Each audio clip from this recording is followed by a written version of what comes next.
یقیناً یہاں عبدالغفار خان یعنی باچا خان بابا کی، تاکہ آپ اس عظیم رہنما کی پوری کہانی سمجھ سکیں۔ بچا خان اصل نام شہرت باچا خان بادشاہ خان، پیداوار 6 فروری 1999، وفات 20 جنوری 1988۔ باچا خان ایک سرکردہ پشتون رہنما، انہوں نے اپنی نوجوانی میں تعلیم حاصل کی اور پھر اپنے لوگوں میں جدید تعلیم، انصاف اور امن کے بارے میں شعور اجاگر کرنا شروع کیا۔ وہ اپنے دور میں جدید تعلیم کے سب سے بڑے حمایتیوں میں سے تھے۔ انہوں نے اپنے علاقے میں اسکول کھولے اور عورتوں سمیت ان کی سوچ جبر تشدد کے خلاف تھی۔ 1929 میں باچا خان نے خودگار تحریک شروع کی، جس کا مقصد لوگوں کو جاننا۔ یہ ایک غیر مہلک تحریک تھی۔ ظلم کے خلاف انصاف دو، ہم سرخ قمیص والے امن چاہتے ہیں، ہمارا مطالبہ ہے ظلم۔ باچا خان نے انگریزوں کے خلاف ہمیشہ پر امن طریقے اختیار کیے۔ وہ مہاتما گاندھی کے بہت قریب تھے اور اسی وجہ سے انہیں سرحدی غریبی کا اعادہ بھی کیا تاکہ پشتون ایک آزاد ریاست حاصل کریں۔ میں نئے ملک سے وفاداری کا وعدہ، لیکن حکومتی شبہات کی وجہ سے انہیں گھر میں نظر بند بھی رکھا گیا۔ پھر انہوں نے پاکستان آزاد پارٹی بنائی اور سیاسی میدان میں جمہوری جدوجہد کی۔ باچا خان نے مجموعی طور پر اپنے زندگی کے کئی سال جیلوں اور جلاوطنی میں گزارے، برطانوی دور میں، برطانوی دور میں قید، اور پھر اپنے ملک میں بھی مختلف اوقات میں پابندیوں کا سامنا رہا۔ انہیں جواہر لال نہرو انٹرنیشنل بھارت رتنا بھی دیا گیا۔ خدائے خدمتگار تحریک کی کامیابی،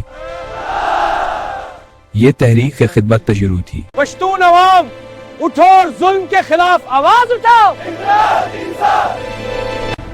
ہم سب ایک ہیں، انصاف چاہتے ہیں، ہم کامیاب ہوں گے۔ تحریک نے عوام میں تعلیم، صفائی، انصاف اور برابری کے اصول مضبوط کیے۔ انگریزوں کے خلاف جدوجہد، ہمیشہ برطانوی سامراج کے خلاف پرامن احتجاج کرتے رہے۔ کئی بار انہیں قید اور جلاوطنی کا سامنا کرنا پڑا۔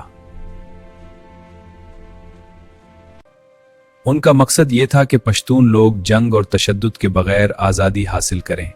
مہاتما گاندھی سے تعلق، باچا خان اور مہاتما گاندھی میں بہت قریبی تعلق تھا۔ دونوں نے عدم تشدد کے فلسفے کو،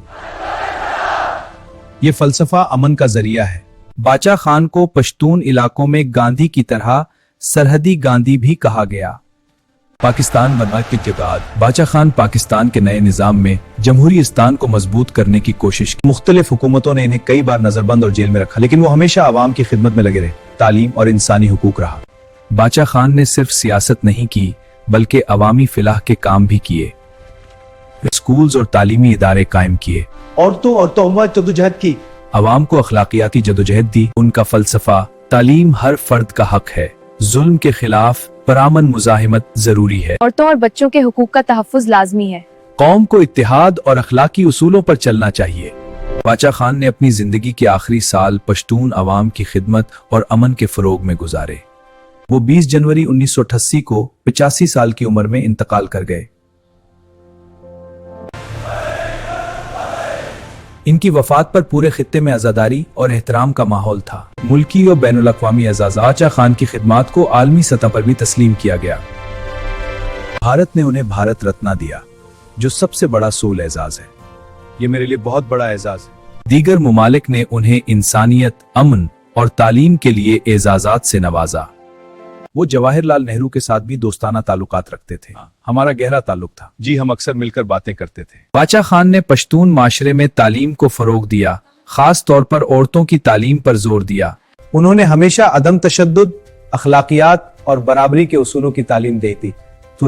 ان کی تحریک خدائے خدمتگار آج بھی پاکستان اور بھارت کے بعض علاقوں میں تعلیمی اور سماجی پروگراموں کی بنیاد ہے۔ ان کی تحریک خدائے خدمتگار آج بھی پاکستان اور بھارت کے بعض علاقوں میں تعلیمی اور سماجی پروگراموں کی بنیاد ہے۔ باچا خان کی زندگی اور کام آج بھی پشتون اور عالمی دنیا کے لیے مثال اور رہنمائی کا ذریعہ ہیں۔ عوامی خدمت، تعلیم اور امن کی جدوجہد میں ان کی مثال زندہ ہے۔